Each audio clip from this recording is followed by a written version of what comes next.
There, Ty. I can lean back too. Now, I did not have a pee-pee surgery this week. Snip, snip, motherfuckers. You got the snip, snip. No more kids. Yeah. So, how's your week going, man? I felt really something when I helped you out of the car today, which makes you sound like my grandpapa. Yeah, the geriatric nature of my condition. The look that you had on your face, coupled with the physicality of the way your body had to kind of crab walk through the street, I felt things. But I can't possibly be feeling what you're feeling right now. There's so much. Okay, so yeah, I had a vasectomy, y'all. Had a kid, and turns out that no more after that. The order in which you just said that. I had a vasectomy and had a kid. Had the kid first. Yeah, let's. Ended up there were some health complications with my wife. Thankfully, she's okay, but prevent any issues going forward. Snip, snip. Snip, snip. Snip, snip. And I've been wanting to do it anyway, because I told Jan, I was like, we'll do one more, but that's it. She goes, we'll see. No. Based off those blood pressure ER visits we had to do, we don't. Well, I hate to break it to you, but these procedures can be reversed. Actually, that's fake news. Is that a myth? It is. There is a possibility that things can be incomplete, but as far as a surgery to fix it, that's not a common thing. Ty, there's a possibility I could never love you anymore, but we both know that's not true. True, and possibilities really fucked me up. So okay, so I gotta share this. I went through so many feelings. I had an existential crisis. So during the surgery, they gave me a Valium or a version of a diazepam, I think it was called. And then they gave me local anesthetics with laughing gas. And when I tell you the trip I had that just scarred me for life. Are you familiar with the Zenos paradoxes? The Zenos paradoxes. Zenos. Z-E-N-O-S. Z-E-N-O-S. No, I'm not. So one of the paradoxes he has is the paradox of Achilles and the tortoise. Okay. And so this is a Greek story in which case a tortoise basically told Achilles, who was super duper fast, hey, I bet I can beat you in a race. And he goes, how the fuck are you going to do that? And he goes, well, if you'll give me 100-meter head start, I will win. And he goes, nah, I still got you. That's cap. I think that's what cool kids say. What was the cool thing? Cool cap. Kid? That's cap. That's cap. What is that? I have no idea. I guess that's dumb. That's ridiculous. Cap is dumb? I don't know. Dude, I feel like, not to derail the story, but I feel like I've been good at context clues throughout, I don't know, my adolescence. I didn't get it either, but I would have thought cap was Captain America. Cap or capped off. That is top tier level stuff. That would make sense, but that's not how people have used it. All right, not in this circle, though. Not in this circle. We'll use cap on a positive. Ty, the way that you wear those headphones, that's cap.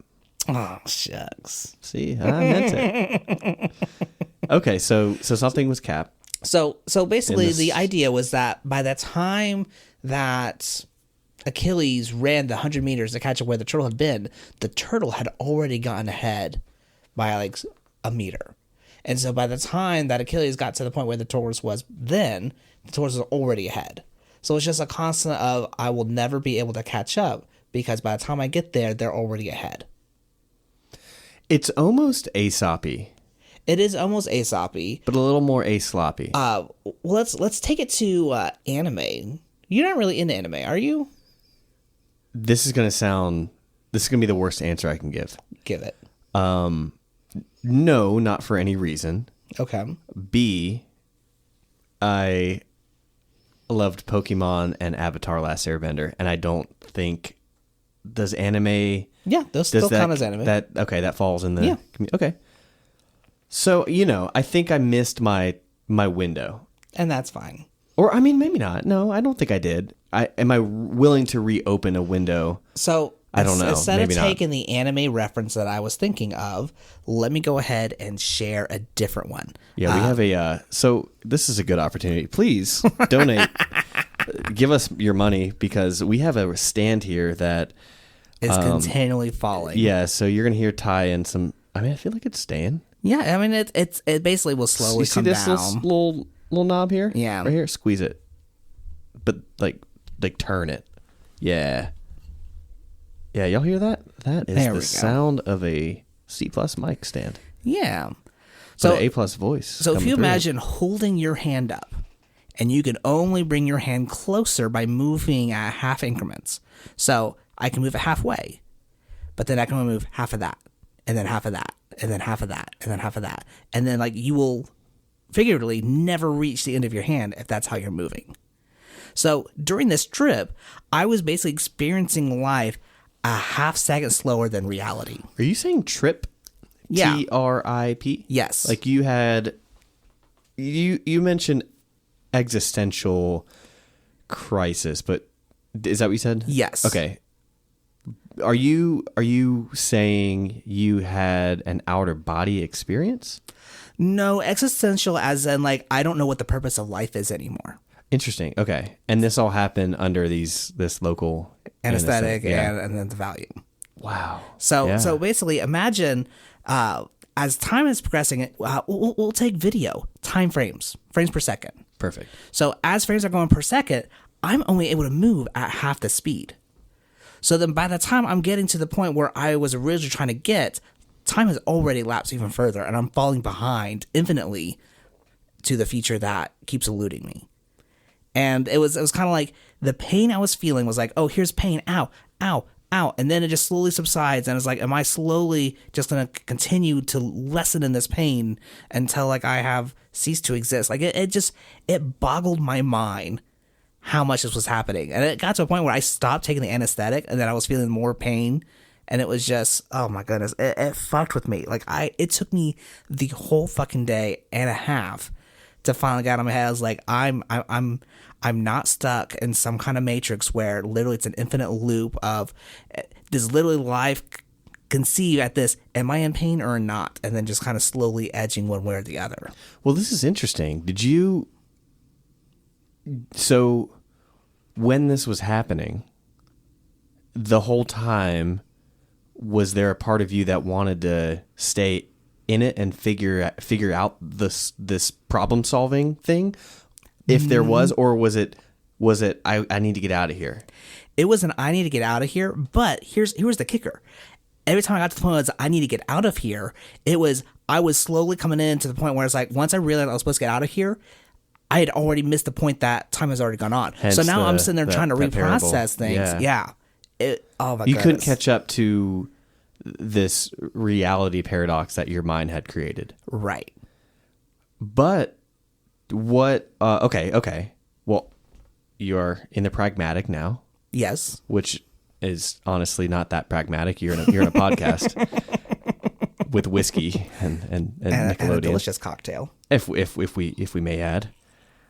How have you been, like, post we'll call it a trip, I guess is how you felt, or how you verbally described post-operation. Yeah. And how long's it been since then to this recording? 3 days. 3 days. So it's only been as 3 of recording. days. Okay. So as of this recording, I'm still very much bruised down there. It's very much uncomfortable. Well, they cut your pee-pee off. Yeah, exactly. I have no penis. I'm now, like, as clean and as soft as a Ken doll. Like, Yeah, and he's also very much about the patriarchy, so it works out. Yeah. So, my wife has the kids, and she's putting them in the bed by herself while I'm recording and enjoying my life. Patriarchy.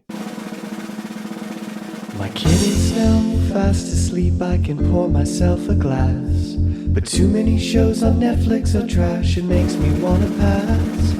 I can't figure out what to watch, what am I supposed to do? Let's get drunk and rewatch cartoons when we were little dudes. Do-do-do-do-do-do, Whiskeylodeon. This has been a few months have gone by actually since we've last recorded. We had some plans. Yeah. And life happens, right? Yeah, I'll tell you exactly what happened. What happened? So we, like, as you heard, we did like a whole weekend where I just stayed over and we had a weekend long recording sesh. We were going to do another double recording session the next week.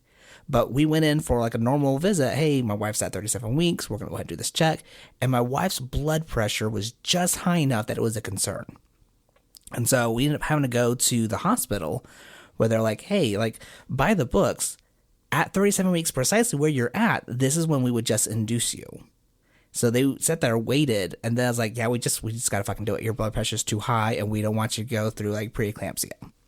So they immediately tried inducing her, and then, like, I had the baby. And so, like, I had to call Sean. I was like, hey, buddy, I can't do the phone call. The phone call was the best because... Tell me what you remember. I knew that you were having a child. Yeah. Now, I knew this was going to happen theoretically weeks later. So this phone call, it made it sound like, hey, like you call me up and I answer and you're like, hey man, very casually. I don't think I'm going to be able to. It wasn't like we cannot record. It wasn't even like that. It was like I don't think I'm going to be able to record this weekend. It's like, okay, what's going on, man? Everything okay? Like, did you get a flat tire? Did work call you in? Are you feeling under the weather? What minor inconvenience are you experiencing? Because, you know, we're going to be having our baby now. So like the time it took me to register it, congratulate you and give you like, you know, the proper response was coming from a place of like, I thought he was going to tell me someone stole his lunch money. You know, and I can't record. Someone stole my lunch money. And I'm so happy for you both. And now we have like a Teddy report to do, but a Leona report. Yeah, our baby's name is Leona. Yeah. It's Leona Regina, which literally translates to the Lion Queen. Yes. So we're gonna have to, you know, amend our reports. I don't even know if it needs to change because at the very end it's like for babies because it's for babies. No, I just mean like. It's for babies. Yes, for babies. Yeah. But the content itself may evolve. But hey, speaking of evolution, will you please talk about this frothy, frozen situation we have in our glasses? Abso-fucking-lutely. Oh my goodness. So, as I switch from my side piece. I am what you would normally call bougie, in which case I would like to call myself cultured, where I very much like exploring and trying new cultural delicacies. Okay, hold on. Sorry. You've introduced a question. What's the main difference between bougie and cultured? Is bougie, does bouginess have like a bougie is what you would dictate as someone like a hubris, judging? A hubris to it, maybe? I see the difference, and I could be very much wrong as my crotch is on fire. I see bougie as what you would say to literally someone. Has the Velcro portion of the couch taken off of the Velcro portion of the couch onto his crotch, to where keep his the sweet heat pee-pee of my used to be, to laptop. keep the heat of his laptop from seeking into his Trousers? patch, his patch of the trousers. Anyway, carry on, bougie Carry man. on. So I see bougie as what when you're judging someone or when you're admiring someone, it's cultured. So it's kind of the word depicts what you are receiving from another person. If you're judging me, it's bougie. If you are admiring, it's cultured. Yeah, but there's such thing as positive judgment. Yeah. So negatively judging and positively judging. Okay. Bougie, cultured. Well, So- I think you're a very cultured man. Well, thank you. Or eunuch. Well, I think you are very cultured in the fact that you let me share this with you with open arms. That is just my Canadianism. I don't have a choice. Hey. I'm sorry. I don't. Well, it's about to get delicious because what we have made is a Brazilian limeade. Now, Brazilian limeades, they have limes versus lemons, if I'm not mistaken, but it's still like called like limon, whatever it's called. So it's basically lemon, water, and instead of sugar, it's sweetened condensed milk. But our dear friend Sean is vegan, and for the betterment of the world, we wanted to make this vegan friendly. So this is lime, strawberry to kind of cut through that tartness, and coconut cream. And it needs the strawberry. It needs a strawberry. Without it, I think you're looking at a good drink. Traditionally, what they would do... It would just be very citrusy, like very, Yes. very tart. Yes. Yeah. But that sweetened condensed milk adds that sweetness to it. So I had to add a little bit of strawberry for the sweetness instead. Strawberry and the coconut, yeah. Yeah. Yeah, this is at the time of this recording, it is, what's the year? 2023. And yeah, you know, it's summertime. So this is, I'm calling this my GC 161. Ah. Our chemical cocktail that's talking about the show we're talking about. I think we call it the chemical cocktail. The chemical I cocktail. don't think we need the chemical compound. Yeah, something like that. Okay. Now, before we even allude to what that is, I know that we have alluded to that as well. What's a little story you got for us? The Teddy Report. For babies. All right. Ooh. I think I now have to share one of each. Both of Teddy and Leona. So, Leona is at that stage where she's just kind of like flopping around. Like it's very much one of those things where she's like, if I don't have titties in my mouth, I'm gonna be mad. I get that. Yeah, I get it too. But now she's taking away the titties I used to put in my mouth. And I love you, Jenny.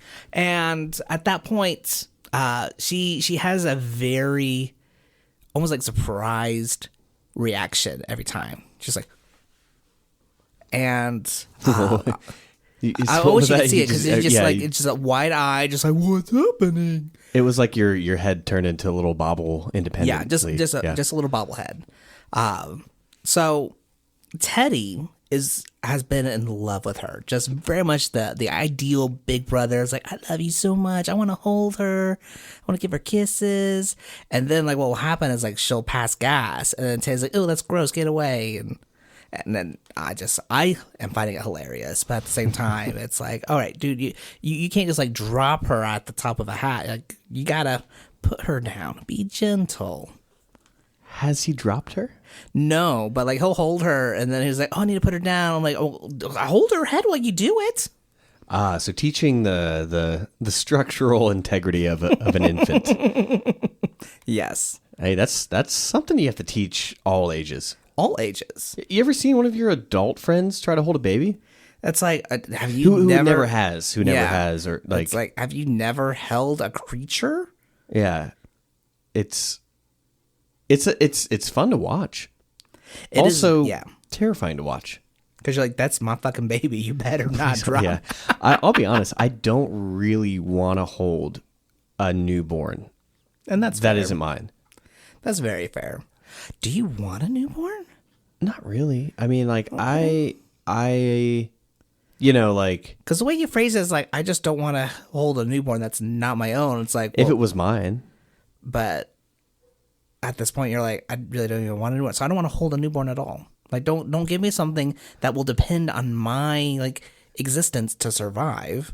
Yeah, I'm not saying I wouldn't, especially if it was like a close friend or family member, but something like, I don't know, I almost want a little bit of time to elapse to where their bone structure has developed a little bit to where I get like a cheat code and I can kind of hold this baby, and it doesn't feel as much like oh my god, yeah, I could. There's definitely a thing, because I feel like my wife, and I feel like women in general, have this super hearing. Was like, I can hear what the cry is, and I know what they need. It's incredible. It's incredible. And I'm sitting there, I'm listening, I'm like, I cannot tell the difference. It's like, I'm going to check your diaper. I'm going to see if you need food. Oh, she just ate, and now she's spitting up on me. Okay, so that wasn't it. Are you fucking tired? Let me try to rock you. And then you just wake up immediately. I'm like, no, that wasn't fucking it. I'm now even more mad. It's like, what do you fucking need?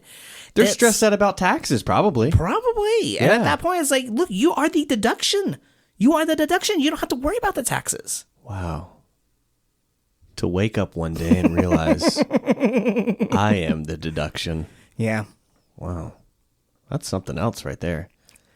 Just remember, sometimes you are the deduction. Well, you said you had 2 stories. Yes. So the other story is Teddy focused.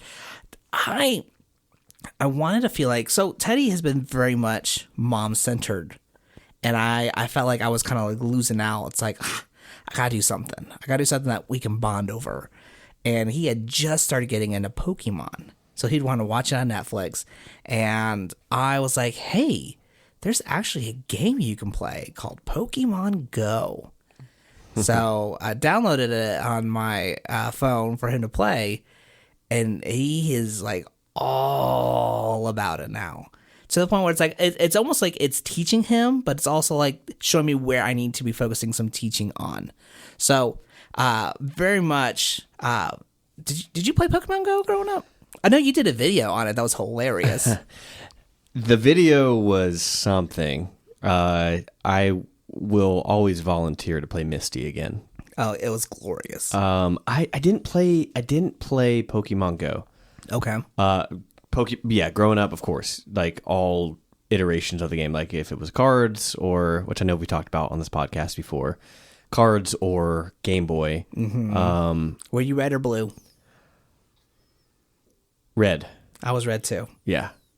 And I kind of it was the same I love that fucking about the game. game. It was with, some differences.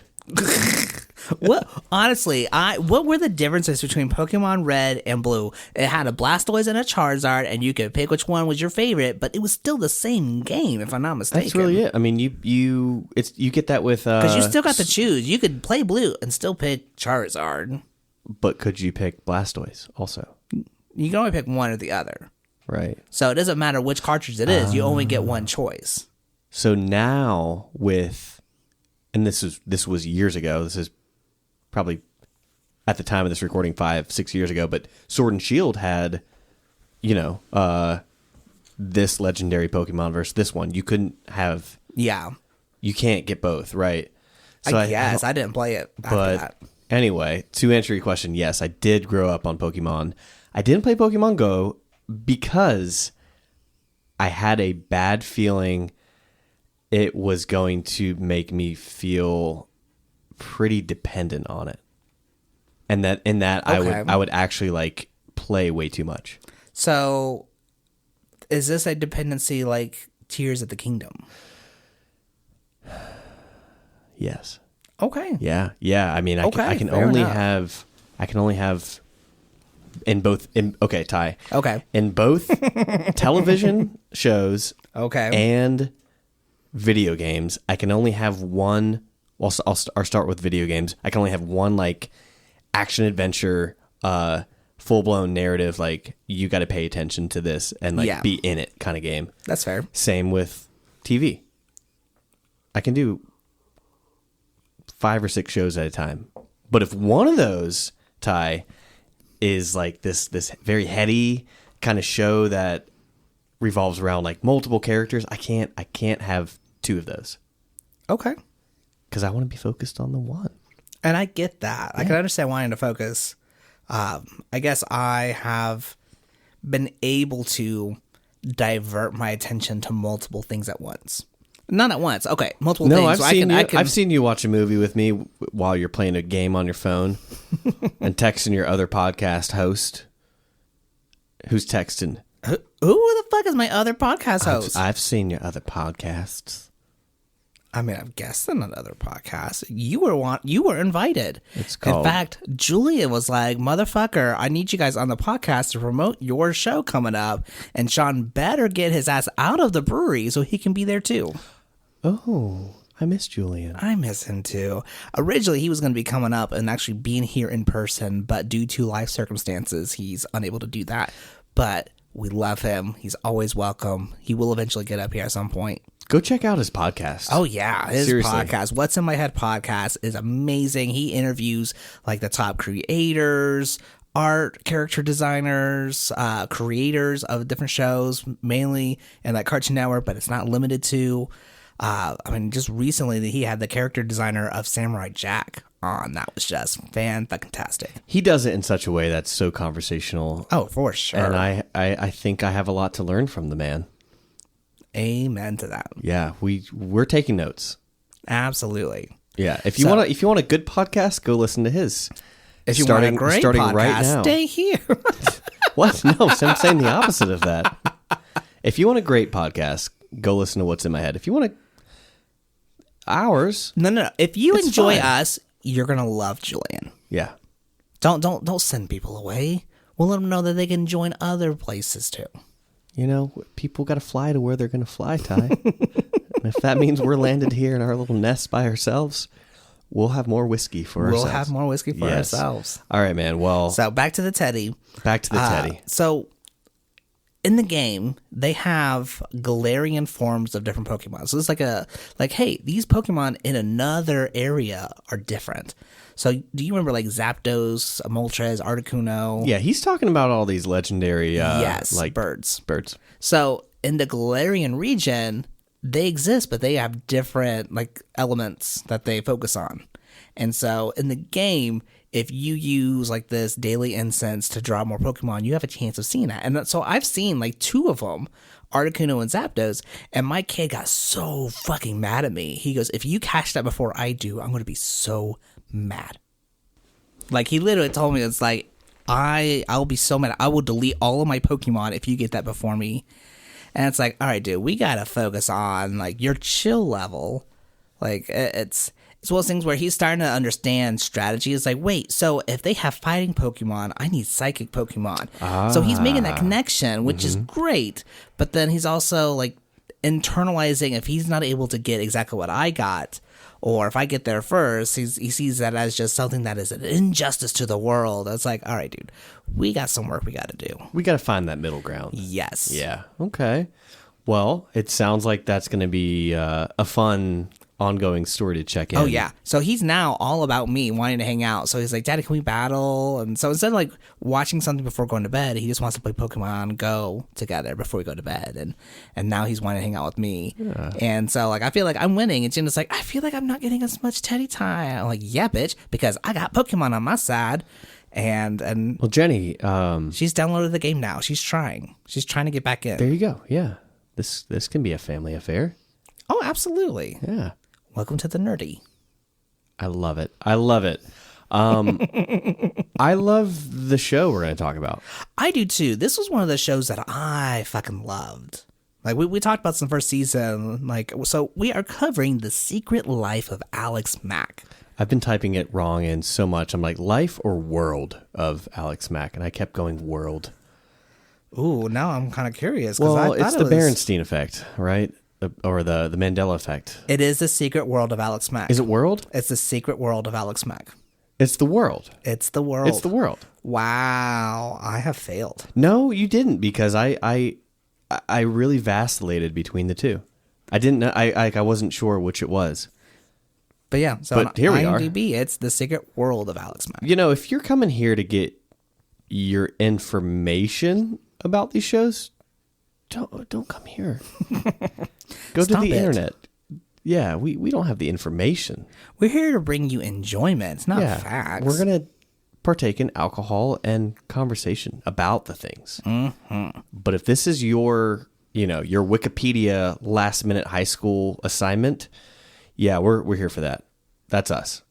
But if this is your like do some deep dive research, please go somewhere to figure that out. You can do it. Talk to us and then let us know. I was like, you guys were actually wrong about this. I'm like, oh, well, did you still laugh? Yeah. Okay. Well, then we won. Yeah.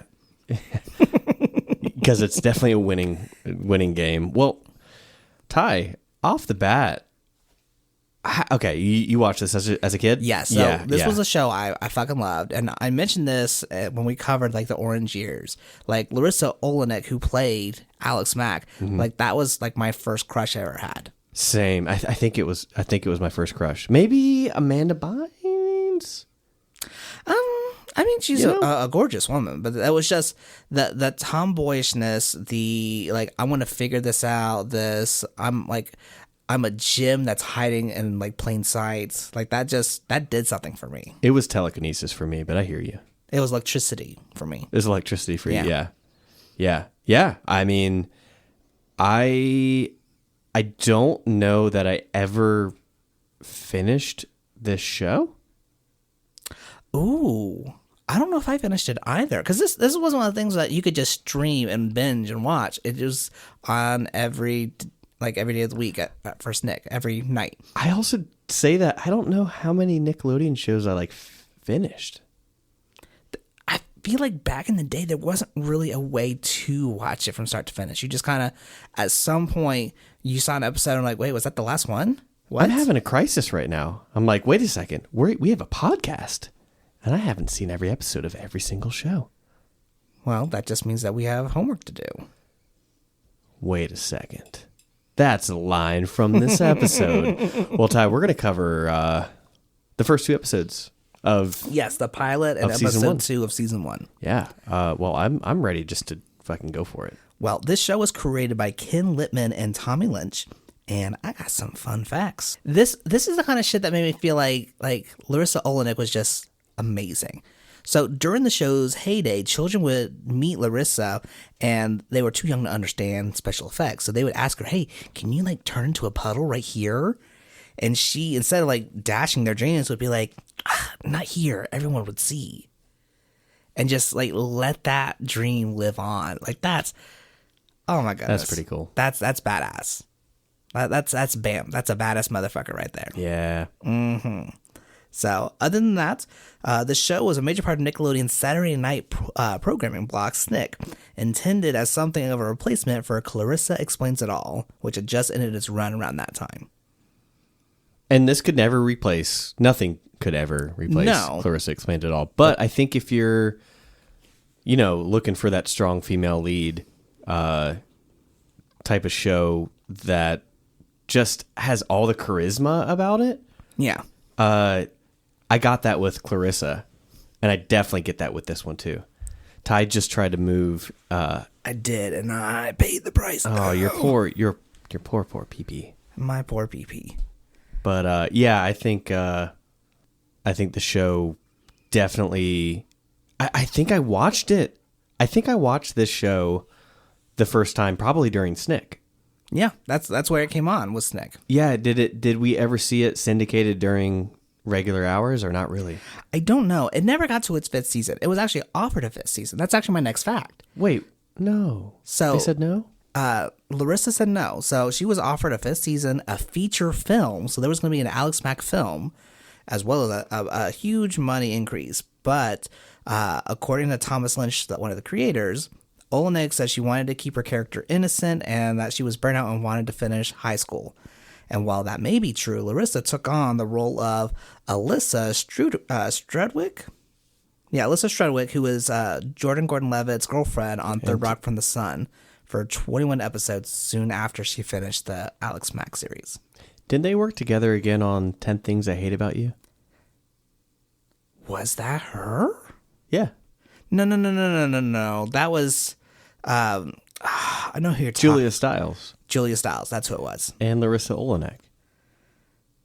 Are you sure? Well, I'm going to say, hold on, pause. Don't look it up. Okay. If I get it right. Okay.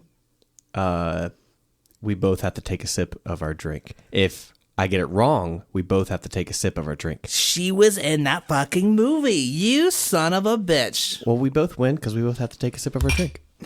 Ow. Bunked my noggin. We're doing bonks this season. A lot of bonking. We are. But Sean has been on a roll. We covered this episode and we'll actually talk about another actress. We were like, wait, was that this person? Yeah. Well, but that's the thing is it happens in the moment. You realize how vast the pool of Nickelodeon talent is. Yeah. And it's impressive, but it's not surprising that it's impressive because it's fucking Nickelodeon. And that's why we're doing this thing, man. That is why we're doing this thing. Yeah. It's never surprising, always impressive. And I like this show a lot. I do. Well, the last fun fact is the chemical that sprays and gives Alex her powers is GC-161. So where the name came from is GC stands for guanine and cytosine, which are 2 of the 4 components of DNA. And then this one, I'm not quite sure. I couldn't find any verification, but apparently 161 came about from when Tommy Lynch's parents got divorced when he was 8. So it's like 1 + 6 + 1 = 8. And it's like, that sounds a little far-reaching. Yeah, I have no idea what that even means. It's like, hey, I'm 8, but if I like subtract 1 and 1 when my parents were gone, that gives me 161. I mean, I guess, but that just, I don't know. I don't want to bash this movie, but did you ever see the number 23? Yes. I love Jim Carrey. I think Jim Carrey. Eternal Sunshine is one of my favorites. And like, here's the thing. Majestic. Like, anytime he's done like a serious role, I have been in love. Yeah. This was not one of those times. I just don't, if you want to make the math work, you can make it work. Yeah. That's all I'll say about that. Now, I'll be honest. These first 2 episodes worked for me. I really, really, really liked the show as a kid, and I really, really like it again as a rewatch. Yeah. I think the pilot and episode 2 work well for different reasons. I feel like the pilot, which we'll get into, really sets up the show, and then episode 2 really dives into the characterization we didn't get to explore during that episode. Yeah, episode 2 needed to kind of reinform some of that stuff, and it did. Yeah, it did. It did. I think we can allow ourselves to kind of go all over the place, but do you want to start with episode 1 and then let's kind do of it. see if we can do like a chronological fucking thing? Because, I mean, it literally just starts with Alex waking up, her sister Annie, who, I gotta admit, I don't remember her being that much of a sassy bitch. Like, not like just like straight up, I'm mean, just straight up, no, I'm going to be sassy and make fun of you because I'm smarter. So it was kind of bitchy, but it was sassy. Yeah, and I think we saw the progression of sass develop into a more, I don't know, you and I give each other sass. Yeah. But it's not malevolent. It starts off, you feel like Annie doesn't care about her sister. Or maybe not even like her. Yeah, and then it goes on, it's like, no, like she's like her biggest defender. Yeah, yeah. So I really appreciated that arc, that at least through that first 2 episodes. It's like cats. They give that love bite. And so this, I mean, here's some of the things. Like, Annie said that Alex was suffering from pre-traumatic stress disorder, which is a fucking savage thing to say. I kind of want to use it on my wife, if I'm being stealing honest. that for Do sure. it. I don't know when. It'll happen at some point. At some point. But it kind of goes back and forth between Alex and Reddy, and then we have Atron Pharmaceutical Company, whatever it's called. That's not its actual name, but Daniel Atron is the head of that pharmaceutical company. Got it. Okay. So at that point, they are trying to set, like, they're taking a driver to move GC 161. Don't know what the plans were. Why. They set all this into motion in the first 20 seconds. Yeah, it was like, hey, Alex, get up. All right, we're going to move this. And then you have Vince, who's like the top security guy, who's like, you won't have to worry about this. Yeah. Good guys, bad guys, intro complete. Yeah, done. And so at that point, you have Vince, you have Alex, who's like to school, and she's getting kind of bullied and pushed around. And one of the people that pushes her around is a lady named Jessica. Jessica motherfucking Alba. Yeah. We watched this together, Ty. We did, yeah. And I was like, that looks like fucking Jessica Alba. It looks like Jessica Alba. And then they said Jessica, and I was like, well, it's possible it's still her. That's on the nose. And then we looked and yep, Jessica Alba played a character named Jessica for 3 episodes. And I guess she's a staple throughout a few episodes? Just for 3 episodes. So I don't think for long. We'll have to see when she comes back again. But we're also introduced to Scott, who is Larissa's first, like, crush. And so at that point, they're going back. And as she's leaving, we're introduced to the driver who's having to transport the GC-161. And he's just a super chill guy. He's there for the paycheck. And Vince, who is sitting there like, you need to get this like taken care of, like take back roads. And he goes, well, I mean, can I eat my lunch first? I'm kind of hungry. It's like, no, you can eat after you do this delivery. I'm like, well, I'm going to get pretty hungry, man. And then it shows him driving the truck and he's trying to eat a sandwich while he's driving. Yeah, he's got priorities. Yeah. And he wasn't allowed to have them. He was not. So he was forced to eat and drive. Yeah, he was forced to eat and drive. Listen, they say don't Yeah. drink and drive. I agree with that. Yeah, but also don't eat and drive. And I'm gonna say that on the way back here to record this podcast, I was eating and driving. Oh, Sean. I know. I did not spill any CG 151, 161. 161 on anyone. Well, thank you for that. That means that you're not going to lose your job or anything. Actually, this guy doesn't even lose his job. He ends up getting... No, he gets transferred and promoted. Not even promoted. It's like, hey, you're just going to move to this other position. You're now like undercover spy. Ty, I guess that's a promotion. If anyone tells you you don't have your job anymore and now you're an undercover spy, that is a promotion. That's a promotion. You're right. You're 100%. Right. You're right. So at this point, I originally thought that this was kind of like, hey, the barrel. So the driver's driving. Alex is walking home. He ends up not paying attention, nearly runs her over, so she falls down. The truck hits a fire hydrant. It's now spraying water everywhere. And the barrel somehow falls down, but hits the side of the truck to break open, and then falls down on the fire hydrant, which then causes it to spray out with the water covering Alex. Now, if you're confused by Ty's explanation, it's not his fault, because that's exactly what happened.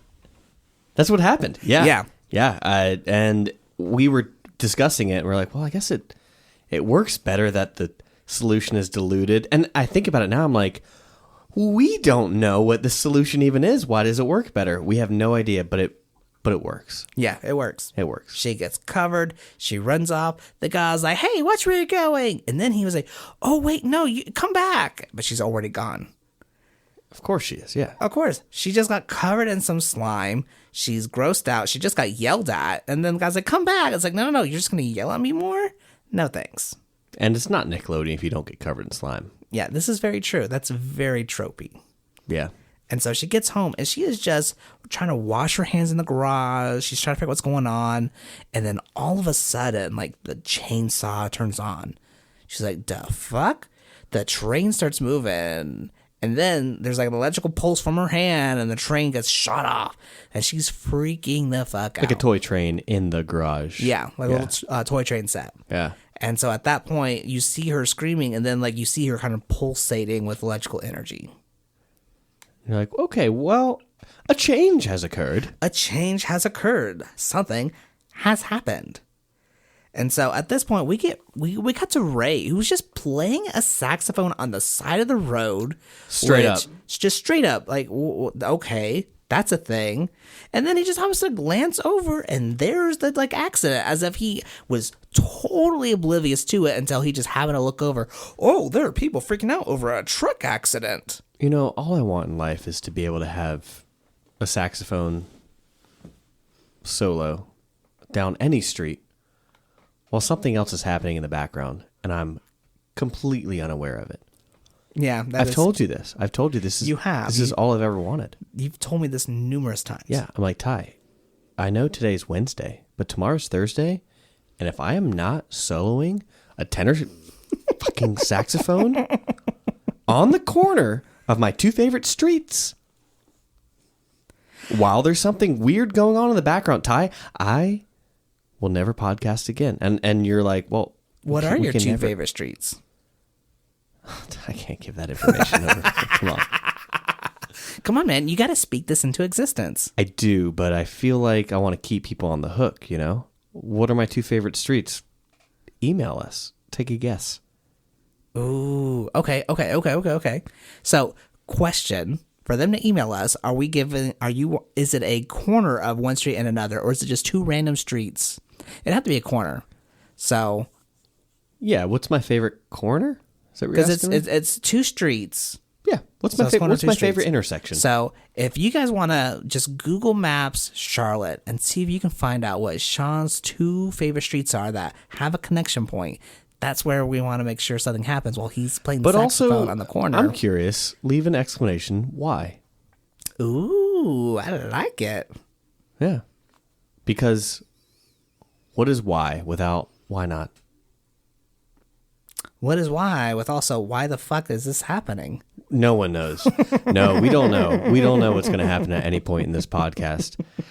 Well, So, stuff is happening in the episode. Stuff is happening. And so Alex has turned to her sister, the one person that she kind of doesn't want to, but just like she's the smart sister. And so at this point, like her sister's like, this is kind of too weird for you to lie about. And then at this point, that's when you're not smart enough to come up with this. Right. So I kind of believe you. And then Ray comes in and her face is glowing and he has a reaction. But Annie has like none. She's like, she's glowing a little bit, whatever. And he's like, no, that's a big fucking deal. That's super weird. And like at this point, she turns into a puddle. And then she's like, hey, no, help me. And Ray's like, no, don't fucking touch me. And it's a whole ordeal. It did not seem like a whole ordeal, though. It did. To Ray it was. He fucking jumped on Ray the cooler reacted. there. He was like, I don't really know what's going on. If that is Alex in a puddle, somebody fucking pinch me. That's not even a pinch thing. That's like, don't turn me into a puddle. Basically, yeah. Yeah. If you, no. Bitch, I like you, but not like that. Stop. Yeah, you had a little spritz bottle, just doing a little spritz, like Yeah, but old Annie Mac, not really having it. Just kind of like this is normal. This is within the normal means I'm used to, and yeah. And at this point, she's still being sassy to her sister. Yeah. But then we cut to the bad guys. And of course, Danielle, the head of the pharmaceutical company, is like, all right, Vince, you need to clean this fucking mess up. And he goes, I'm on it. He's like you were, like with the delivery. Like she was fucking bitch. And she takes, I felt bad because like this, where the phone was, she's on speakerphone. Yeah. Talking to him. Where the phone was like 10 feet away. She has to say this line and then walk 10 feet to hang up the phone. And well, I'm exaggerating a little bit, but that was the funniest part of the episode. That was, yes. I was like, oh, she can't even hang up the phone in the way she wants to. I feel like that with modern phones. I miss my flip phone. I miss my flip phone. You know what? Or you could call me and you could say flip something phone. that I didn't like, which never happened, and I could just close it. I had a flip phone for longer than most people did. And I remember I was working in the Comedy Zone and Hannibal Buress came in. Now, is the Comedy Zone a nationwide? It's a national chain, but it's mainly on the East Coast. Okay. So Hannibal Buress came in and I, of course, was working there. I got to meet him. Super cool dude. But then he saw I had a flip phone. He goes, dude, I need you to take the SIM card out of your phone and just eat it and hope it kills yourself. Because, like, dude, you need a new phone. Hannibal Buress told you to kill yourself? He told me to kill myself for having a flip phone. That's amazing. Yes, I know. That's like the coolest thing that's ever happened to I've you. I've never had someone that's like, you know what? Your phone is so old, you should kill yourself. With that phone? With that phone. Yeah, you're going to phoneify yourself. But I miss being able to just close the phone with that little flip. And I miss the T9 feature. I could fucking text you a message and not even look at my phone. Now, my friend, you have lost me. What? You hated the T9 feature? You liked it? I could text you a message without even looking at my phone because I knew exactly where the letters were. Yeah, but T9 required you to hit any button multiple times to get the right character. Yeah, but if I knew where those numbers and letters were, shit, I was good to go. I will admit, it felt good to have to like kind of scroll. Like you send a message, whatever it is, like and the only message that accomplished. Sucked But was now when we can't you do were that. Like, it having wouldn't to work. type for mom. It's like or you're typing 6. And it's like, okay, well, at least there's 2 more 6s, so we don't have to worry about like some like satanic Is mom ritual. 666? Yeah, mom is 666. Nice. Yeah, you know, I don't. Here's the thing. I don't think I had a chance to think about how much I liked or disliked T9 because of the evolution of how we type now. Fair like enough. It didn't. There hasn't been enough time. Because I was with the flip phone for so much longer than most people. Yeah, and I think most people would disagree with me and say there's been plenty of time to realize like, dude, did you like or hate T9 versus now? And I I would say I did not like it as much as how I can type now. But there's a physicality of like that click, click, click, click, whatever it is, that made sending a message so satisfying. It was very satisfying, and Yeah. especially because like as long as I knew what the numbers were, like I could text a message without even looking at my phone. I could maintain eye contact with you and then send a message, and you would have to look down at your phone and says, "Hey, I fucking love you, man." You're like, "Oh, I don't think I would want that. you don't want me to look at you and say I fucking love you?" Well, Yeah, because you already did it in this podcast while I'm watching you verbally and physically display this with this imaginary phone. oh, because you're acting like I'm fondling. Yeah, this is a fondling. Not that. That's not hand why. gesture. I think it's the eye contact while you're also communicating with me through a different medium. Interesting. I don't know. There's a lot to unpack there. How does that make you feel? Listen, Ty, we don't have a psychologist coming out to this podcast season till like episode 9. Yeah. We don't know how we feel. Not for at least another 5 episodes. Yeah, this is 4. We got 4 more episodes. Yeah, Technically 3 after this one. we got some stuff going on. It's gonna be great. We got so much stuff coming up for you guys. Yeah. I'm super excited. But we're getting off track. So, We've never done that before. oh, never. So here is the big plan from Vince. His plan is to go around the neighborhood tracking all the kids from like the middle and high schools and have them like test their handprint. Because they found her handprint at the scene of the chemical spill. Yes. So at this point, it's like, okay, sure, fine, we'll go with that. A little weird now that I think about it, but okay. Fine. And so Alex is still stuck in the garage, and Annie has like stuck up for her. Is like, Dad's like, hey, where's your sister? Oh, she had basketball practice. I didn't know she was in basketball. Like she was interested at all. What sport? Basketball. What? Basketball. I'm so happy. I thought I was drinking more than Ty, and now I just realized we're on the same level. It's beautiful. And so when Alex had turned to a puddle, she originally puddled without her clothes on. And then her sister was like, yo, you need to do it again, but focus on your clothes. You need to puddle your clothes as well. And then it's like, well, you can't just go through the floor. You need to actually go through the plumbing to get to the room. And Alex is like, the fuck? Like at this point, it's like, that's a scary thing. It's like, you're asking me to turn to a puddle. What if I can't turn back again? You've already done it. You can do it again. Her sister is so pragmatic that at this point, it's like when Alex is stressed, like this isn't just pre-traumatic stress syndrome or disorder. This is post. This has happened. But This is current stress disorder. yes, Which is not a disorder. This is just called stress. stress. But Annie believes in her sister. For all the crap that she gives her, she believes her sister is capable. It's like, hey, this is what you got to do. And heaven happens. She does it. So as they're arriving, so Ray is being sent out to investigate the site, and he's able to sneak in. He gets under the fucking car of Vince and the hungry driver, hears their plan, is able to come back and tell them what's going on. And so by the time they get there, Annie's like, all right, you need to get upstairs through the plumbing. Alex does that. And now they're being asked to like stick their hand through a scanning device. And Annie goes in. It's fine. Alex is freaking out, goes in. But before it happens, her stress ends up causing a telekinetic pulse, throwing the device on the floor and breaking it. So at that point, the hungry driver's like, oh, we got another one in the car. You have a fucking another scanning device in the car. And Alice, of course, is like, not anymore. Like, squints her eyes, and the car goes back out of park to just drive, and it just starts going downhill. And that's how they escape. It works. It works. It was fantastic. The best it was part, simple. The best part, too, is that Alex is technically the better scientist than Annie, in the sense that, to go back to like Annie's confidence in like, you did it once, you'll do it again, versus Alex's like, what if I never go back, is the perfect example of the doubt that scientists have to place in the scientific method. Yeah.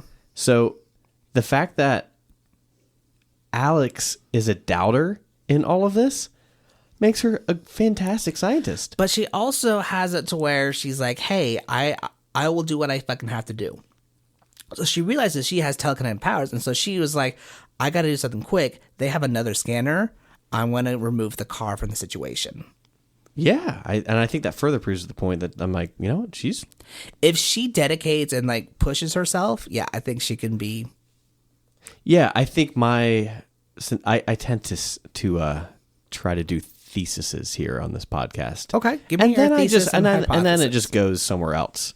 But if I can be concise, I'm saying her doubt makes her a good scientist.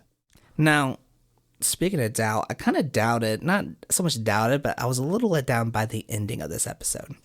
Because like we're finally at nighttime. Because we were confused? Well, it's not just confused. So we're at the ending. And so Annie's like, look, I'm here for you. I'm glad you told me about this. You're a better scientist than I am. I am a worse scientist than you, but I'm glad we're doing this. Yes. She says that. She says that somewhere. And so, of course, Annie turns off the light, and Alex is like, I'm just going to turn it off with my electrical powers now, which causes not only the house, but the entire, 7 city blocks of just electrical outlets going crazy. And so, not even just the outlets, Danielle in her fucking car is seeing lights going around in her car. And she goes, you may have eluded us today, but I will find you. And it was such a cheesy ending. I was like, I get it. You know, at this point in time, you want to captivate your audience. yeah. So, you know, you're going to find that cliffhanger. If we think about who we were at that time, I bet that. We didn't even fucking care. We were just like, this is awesome. Yeah. So, you know, what lens are we wearing? We always have to think about that as we do each episode. What lens are we wearing? The current lens? Well, how scientific do you want it to be, Ty? How much should we doubt? How much do we want kids to believe there's doubt? How much doubt do you doubt even exists? I doubted my very existence during that surgery. Yeah, when you got your dick cut off, there's a good chance you doubted some stuff. But you know what I'll never doubt? Welcome to Paradise Valley, a growing community outside Phoenix that is bustling with opportunities. Thanks to the Paradise Valley chemical plant, ran by its prestigious CEO, Danielle Atron. We have amazing nature trails. Yeah, we have amazing nature trails, starting at the Danielle Atron Nature Park. We have state-of-the-art schools with Danielle Atron Elementary and junior high and high schools. Wow, cool. And don't forget to check out the Danielle Atron Museum of History and Science. So make your way to Paradise Valley and enjoy this rich and vibrant town. Paradise Valley, we totally are not owned by a CEO. Whiskeylodeon, Whiskeylodeon, Whiskeylodeon.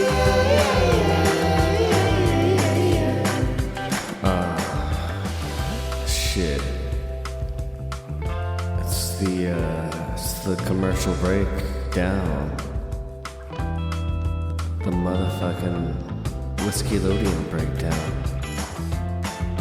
This shit just fades out.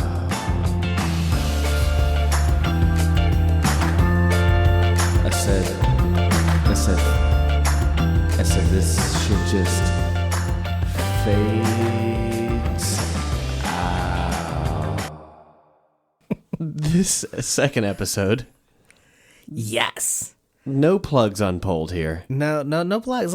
This, like I said, this one was less story driven and more character driven. More story, less character. No. So less story, more character. Less story. Okay, so you feel like there's some dynamics that got a little massaged as far as the characters within the story, but the story itself didn't really move in. I kind of agree. It didn't really move in many forward directions. Yeah, this was very much a character story that really kind of set the tone of who these people are, not just what position they're in. Right. We definitely got a lot of that sister dynamic. Yes. That was nice. We also got that Alex dynamic with the school. Like she's suddenly like, I've always just been this hole in the wall, fly in the wall person in class that no one has any expectations because they're like, there's no way you're as smart as your sister. Sure. Especially with the science teacher. the science professor as the vessel to hatred, not hatred, but you know what I mean. Like basically the old trope, like your older sibling is better than you. You have big shoes to fill. Now speaking of the sister, we actually didn't mention this, but this was one of the things that made me start to like Annie as a character. So going back to episode 1, the pilot episode, when Vince and the hungry driver come over, he's like, hello, sweetheart. We're just trying to do this. She goes, sweetheart, I don't fucking know you. Like, immediately called her out, and you were like, this is years ahead of time. But this was fan-fucking-tastic. Yeah. Yeah.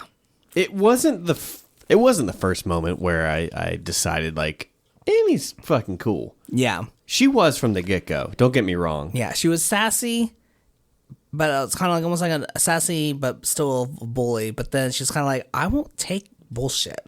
Right. Yeah, and she doesn't. And it was fucking rad. Oh my goodness, yes. Yeah, it's about time. And like, here's the thing with these villains. Like, how much do we talk about this? Because, like, yeah, like, the villains in these shows tend to be, Ty, like, very one-dimensional villains. Like, they're just kind of dumb adult people who really have one thing they want, and that's about it. And I also, I don't know what that thing is that they want. I'm gonna disagree with you here. Ooh, yes. So, in this episode, although I think people agree that agreement makes for best podcasts. Possibly, but also tension makes for great content. I disagree. I think tension is tense. So we'll jump ahead to the very end, in which case we see like Vince with the hungry driver still. They're like, all right, we're going to go check out this other school. This is the school I went to. He goes, I went to that school, but I don't remember you. I remember this Vinny guy who got picked on all the time. And Vince like just glares at him like, shut the fuck up. Because apparently he was a bullied one. So I think this was also very character driven of he's not one note so much as because he was picked on, he's trying to be so serious because no one took him seriously before. I think that's a good observation there. I remember watching that part and thinking, okay, there's something else to this guy. Yeah. So that's fair for sure. Yeah. I mean, I don't know. But they also are really bad villains. I think that's the main point I'm trying to get across is this, like, you know what? You know what? You know what? But it's almost like they have to be because Alex isn't the sharpest tool in the shed. She is not the brightest crayon in the knife box. Yes. So in order for her to succeed, they have to be dumb. And so I can totally agree. I can totally agree that they are not the sharpest tool in the shed in the crayon box. What is it with bad villains? In general, bad villains exist for one of two reasons. One, to throw you off the scent until the real big bad comes in. Or they have to be bad because any smart villain would have been able to sniff out the heroine or hero in an instant. Like, if they were competent, they wouldn't have used a guy who was lazy and hungry all the time. If they were competent, they would have had cameras to be able to, like, this was a person that nearly, like, that now is covered in this chemical. If they were competent, they wouldn't have had to, like, put this chemical through something in the back roads, they were doing something legal, they would have just been like, no, we can do everything above board. We just have to do it this way. If they were competent. But in order for the story to happen, they had to be incompetent. And I love that you call him Hungry Driver. I can't remember his name. I just know him as Hungry Driver. You know, we like to look stuff up. We do, but I don't want to look this up. Not today. He's the Hungry Driver. He's the Hungry Driver. That gives him so much more characterization than any name could. I agree. I kind of want to adopt it for myself. Because here's the thing, Ty. Tell me the thing. Oftentimes I'm driving, and there are a lot of times in life I'm hungry. Yeah. Why am I not the Hungry Driver? Aren't we all the Hungry Driver at some point in our lives? I think so. Have you tapped into your hungry driverness? Are you tired of being satiated and standing still? It's not even that. Have you ever taken the time to take care of the Hungry Driver inside you? Well, that just sounds sweet. It sounds nice. I like that. I do like that a lot. Yeah. Wait. Have I taken the time to... Ty, I think you got to take over this podcast.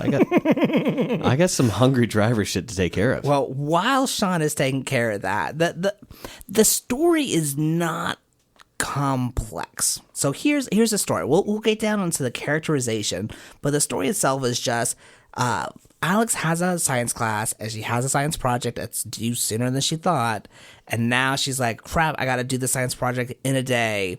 And so she's able to turn to her sister for help, but her sister's like, no, you got to do this the right way. But Alex doesn't want to do it the right way, and she tries to cheat in the way that she's using her powers. But then when the science teacher's like, this is impressive, how did you make this happen? And Alex can't answer. She can't respond. And so suddenly the teacher's like, well, if you can't answer, then obviously this is plagiarism. Obviously this is not your original work, so I'm going to flunk you. And you'll have a chance tomorrow, but other than that, you can go fuck yourself. Yeah, he says basically, here's the thing, Alex Mack. You have until tomorrow to give me an explanation. Because here's the thing. I know you don't have access to AOL 4.0. You don't have access to 5.0 or whatever came after that. Probably 6.0. You can't look up anything on TikTok, Instagram, Facebook, or your top 8 on your MySpace profile will not give you access to any of this information. Therefore, I trust that, fuck it, tomorrow morning, come on by and tell me that this science project isn't a hack. Yeah. And on top of that, we get some tension.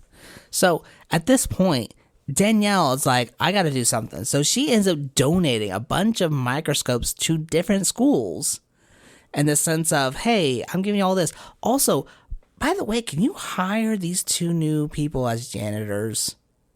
Just doing a little quick favor. And so now Vince and Hungry Driver are now janitors at Alex's school. Hungry Driver. Can we call him HD? HD. Okay. High def? Yeah. Occasionally, maybe like 1080p. Yeah. Just throwing it out there. Okay. For nomenclature purposes. All right. I like it. Hungry Driver HD. I like it. Done. And so at this point, he wants to do a good job. He wants to be a good janitor. He honestly, he does. Yeah. He does. He's like, wait, what does a janitor do? He And just Vince is cleans like, up dude, stuff? don't fucking worry about it. Okay, well, then I'll clean up stuff. Yeah, he's ready to be the role that he was always meant to be. Yeah. Which, honestly, he could be in any role. He could be in any role. All he wants is just to be do fed and do a job. Yeah. You That's give it. the man a taco, he will clean the floor. You give the man a sandwich, he will clean the floor. Yeah. You give the man a salad, he will clean the floor. Maybe begrudgingly with the salad. Unless it's a good salad. What's in the salad, you know? Yeah. It's hard to say. It is hard to say.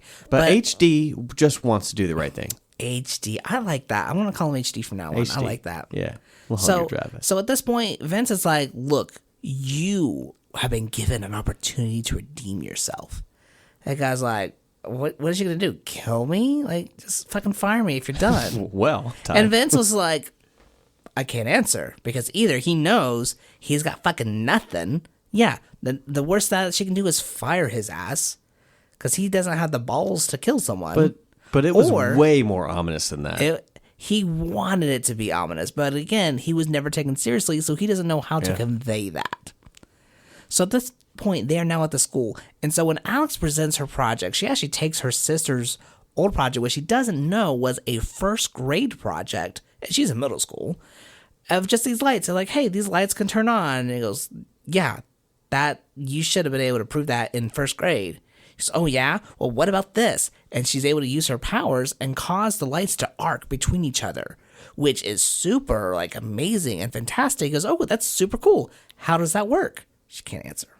But when they do that, that is when Vince and HD are able to see, oh, shit, something crazy is going on, and now they want to investigate. So, again, the teacher's like, all right, if you can't fucking prove how you did this, I'm flunking you.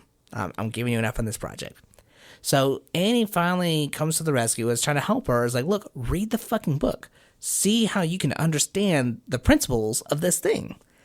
And as they don't even like do this in her garage. They do this at the school. They break on school premises into the teacher's classroom to try and fix this. And that's when they notice that HD and Vince are actually roaming the hallways talking about how they're going to find this person. And so Annie does what she thinks is best. And she goes out, she goes, look, there was a guy and he was doing crazy things. He was glowing and he was shaking and he went that way. And they take her with them to go look. Now, you had said something while we were watching this. If you want to expound, how you're like, why would you talk about a glowing feature? Well, first of all, Tell me, yes. These villains were talking very loudly. They were talking loud enough to where they could pick up on this. Yeah, it was very much that they were in the classroom and they're like, ooh, someone's here. Hold on 1 second, I hear them. Oh, there they are. And sure, there they are. And they hear her, well, they don't hear her say it, but because she says it. But why would she say the exact symptoms, we'll call it, of her sister? That her sister's glowing. Like, why would she not make up something a little different? Because either she thinks that they know what symptoms to look for, and so she's trying to give them something like, oh, that's believable, we need to look. Or she's just trying to throw them off the trail. Either way. And also, I'll comment on this. In moments of crisis and trauma and stories that are written for TV, we don't often know how we're going to react. This is true. So that could be very true to realism there, right? Yeah. You just kind of say the thing that comes to mind, and then it happens. Yeah. You're thinking on the fly. And typically reality is what's on the mind when you're on the fly. Have you had a moment in life where that might be something like we fantasize about stuff. We're like, yeah, if someone said something like that to me, I would have, done X, Y, Z. Oh, but my personal trauma, I'm very much, if someone confronts me, I'm like, what can I say to help you, calm the fuck down? I know, right? Yeah, what? So it's less about, how can I, manipulate you, and more so, how can I just make this, nice? Good. That's one of the many things I love about you, Ty. Aww. But in those moments, have you had a moment like that? Where I was put on the spot? Yeah, almost where you feel like that was put in jeopardy. Like you know how you would want to act in that moment in time. And maybe you did. But sometimes stillness becomes sometimes you become just kind of numb for a sec, or paralyzed rather. Yeah. For me, I typically turn to half-truths/lies, where it's I didn't want to be in trouble, not in the sense that I'm I want to get away with this, but so much as that I don't want to put myself in the position where I feel like I am losing out on love or connection. And it took a lot of therapy for me to realize that I desperately craved validation growing up. And so just a real talk, guys. I apologize. I crave that validation. So I was trying to just say whatever they needed to hear in order to feel safe and protected, that I wouldn't be abandoned. And so now it's very much like, I'm just going to fucking tell you the truth. And I hope you're chill. I hope you take it the way I'm trying to convey it. And if I convey it poorly, tell me and let me try and re-convey what I'm trying to say. But I'm no longer am trying to be like, this makes me uncomfortable because I'm afraid I'm going to be alone. What about you, Sean? No, that's a great answer. I think the whole idea is that we tell ourselves some sort of narrative of how we're going to respond in any situation, and you don't. Oh, I have a different response then. Well, yeah, because and this comes from Alex Mack, right? Like Yeah. I'm trying to figure, right? It's not just we're drinking whiskey and we're drunk. Yes, it is that, but it's just like how we think that we would react in a situation, when in reality, like when that situation happens, this is how you react, and it can be different for everybody. Like, Yeah. Because, like, in my imagination, like, if I take the Ninja Turtles, I've always wanted to be Raphael. If I'm presented with a thing, I wanted to be that badass who just stands up like, I will fucking take you all on. But realistically, I'm Michelangelo. I want to be making jokes. I want to be trying to do anything to just make it a pleasant time so that no one wants to fight me.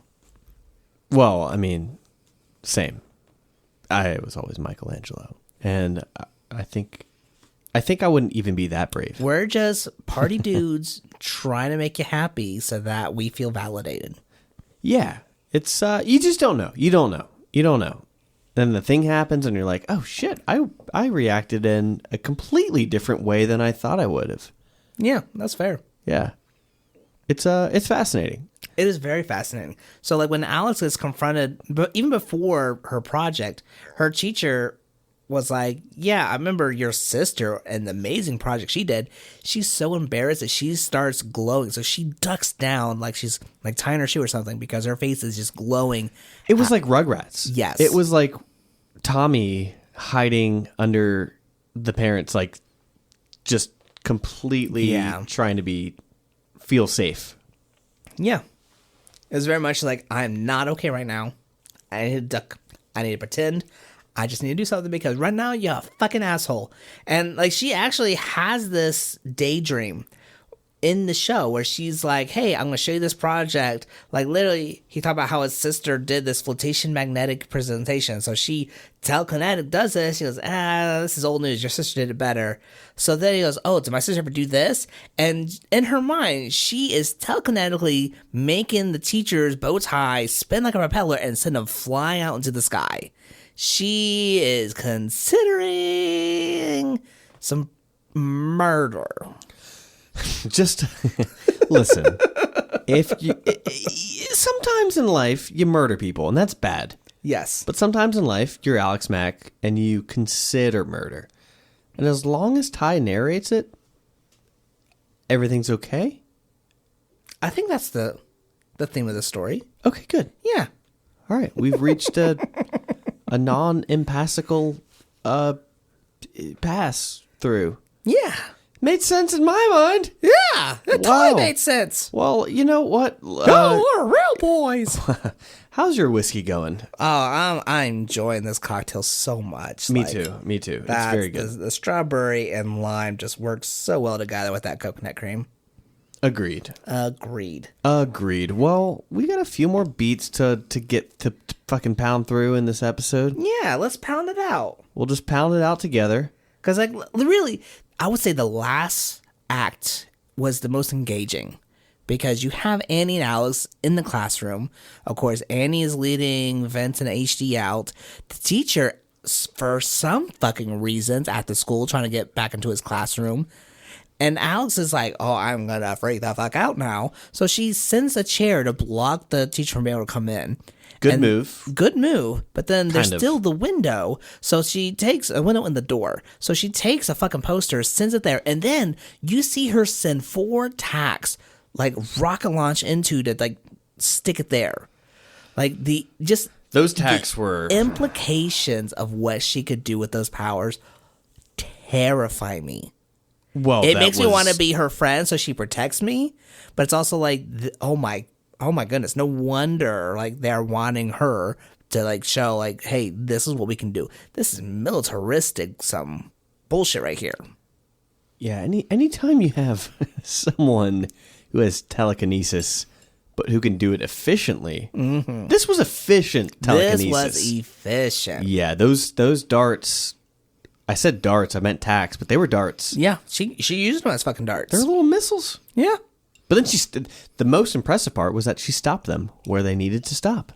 She sent them where they needed to go, and they hit the door just in order to stick the poster I think a there. lot of superhero origins nowadays are like they're gonna explore that superhero power, and it's gonna take a minute to really hone in. I mean, Spider-Man is such a good example of like doesn't know how to use these powers. It takes so much trial and failure to figure it out. They all should have went to Alex Mack and said, "Hey, you figured this out really quickly. Teach me your ways. Teach me." I feel like she would be a great teacher at Xavier School of Gifted Students. Yeah, because she doesn't want it. She's Jon Snow. Yeah. She doesn't want it.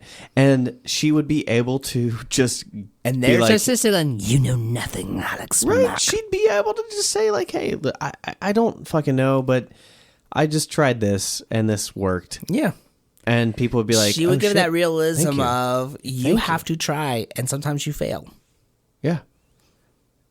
And that humility. Yes. That's a hard word to say after a podcast. That's not even the podcast. It's a hard word to say after like 3 drinks. That's what I mean. Ty, we don't record these podcasts without 3 drinks. Yeah. And what do you speaking want from of me? 3, you have Annie, Vince, and HD coming in. And of course, Annie's like, "Oh, the teacher's here." The fuck? And teacher sees the janitor's like, "Hey, I can't get in my classroom. Can you let me in? I think someone's in there." And of course, they're about to bust in, and I was like, "All right, I gotta move the chair, and then I gotta melt." And she looks like a puddle.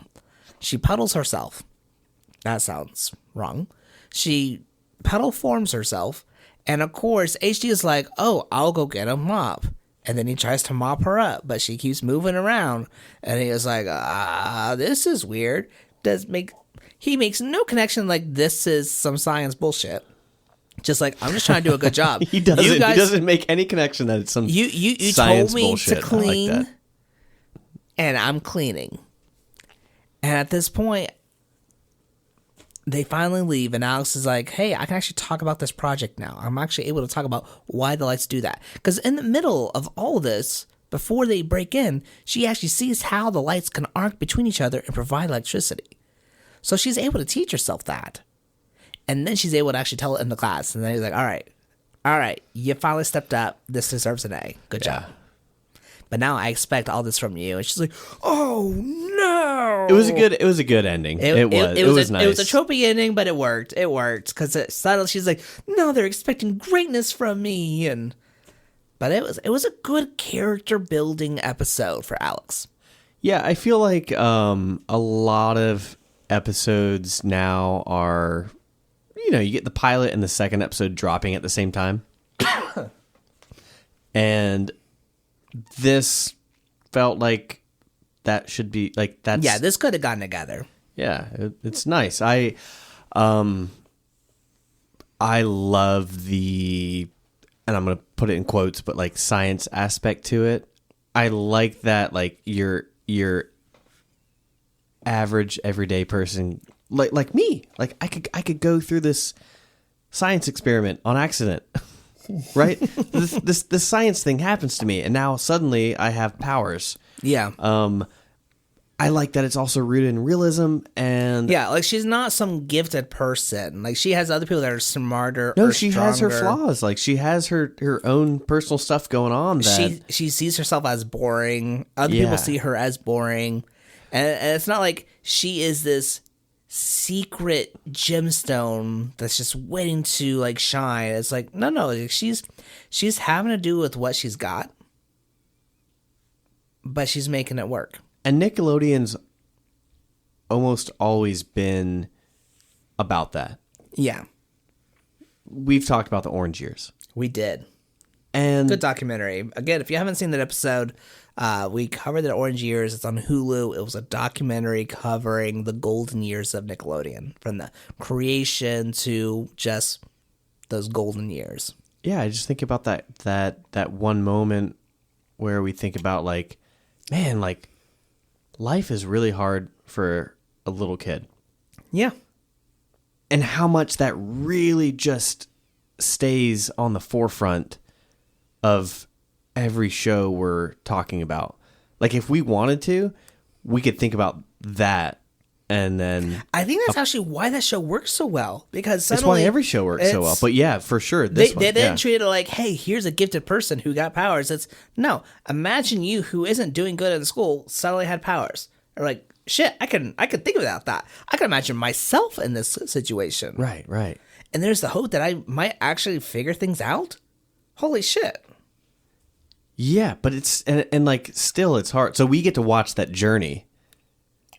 We don't know that maybe as a kid, but We don't think it, but it sticks with us. and it works so well. And man, it just makes me so happy to kind of rediscover this stuff with you. For sure. Yeah, even though you may have, whatever they did to your penis. I enjoy talking to you. Well, I always enjoy talking to you. And if you guys loved Alex Mack, absolutely try watching it again. We tried watching it on Daily Motion because it was free, but absolutely worth it checking out the show again. It was so much fun. Yeah, I want to finish the show. Yeah. If you guys want us to keep talking about it, let us know, because we want to. Yeah, there's one thing we talked about too was like how many shows do you remember finishing? Like, we watched a lot of shows as kids and didn't necessarily know when they ended. If I'm being honest with you, like they ended past when we stopped watching them. I don't know. Yeah, this makes me I'm want learning to, about my childhood a lot. especially because of how serialized it is or feels. I definitely want to watch from start to finish. Yeah. What are we doing next? What's next after this? Ooh. Well, we got some guests in the works, so we're trying to work through. I don't know what episode we're going to do next, but what I will tell you is that we have You Can't Do That on Television coming up. We have, again, Daniel Kemp with Beer Before Fear. So we'll do Are You Afraid of the Dark? We also have the lovely ladies at the Hey Dude Rewatch podcast. So we'll be covering that. And then, of course, we're going to bring back our favorite psychologist to go over the psychology of Prince Zuko from Avatar: The Last Airbender. I'm so excited about that. I'm so stoked for that. So if you got any recommendations, talk to us, leave us a review, give us at least a 3-star. But if you like us, give us a 5-star. Whatever you're feeling. Yeah. You know what else goes further than 5 stars, Ty? Tell me. 6 stars. Is that possible? I wish it, I want it to be. And Yeah. I feel like if we believe it, it can happen. This is why I'm not in charge of the marketing department. I can't be. Well, my friend, we had to reschedule some things, We did, yes. but this worked out delightfully. Absolutely. Yeah. So regardless of having a penis or not, you Well- have been an absolute delight. It's been a delight. We also had a special guest here tonight in the form of whiskey. Mm-hmm. Do you want to talk about that for 1 second? Who was in this other? Well, not this one.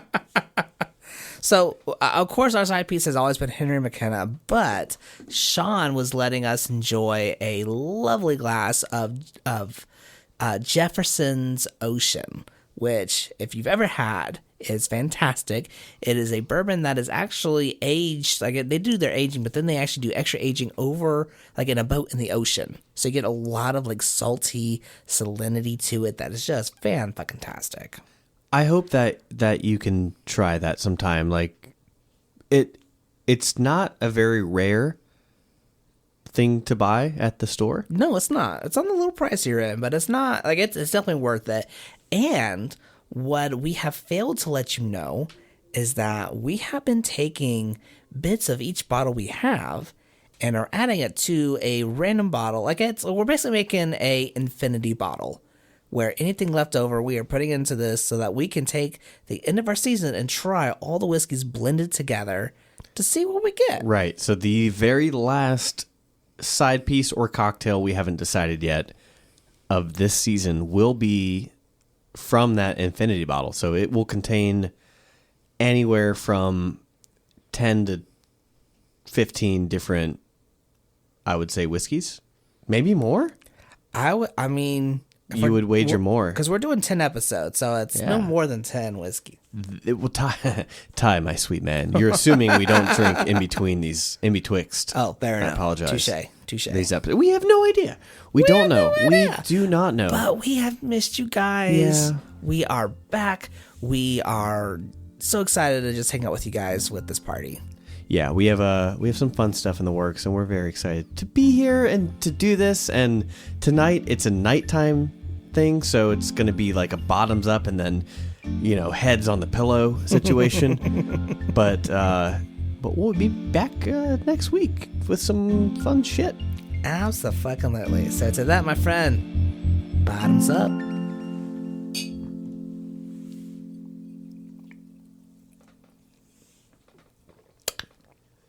Oh my goodness, that was fucking delish. Yeah, you can go fuck yourself because I'm not gonna chug this Jefferson's Ocean. Oh, you got Jefferson's Oceans again? Accident.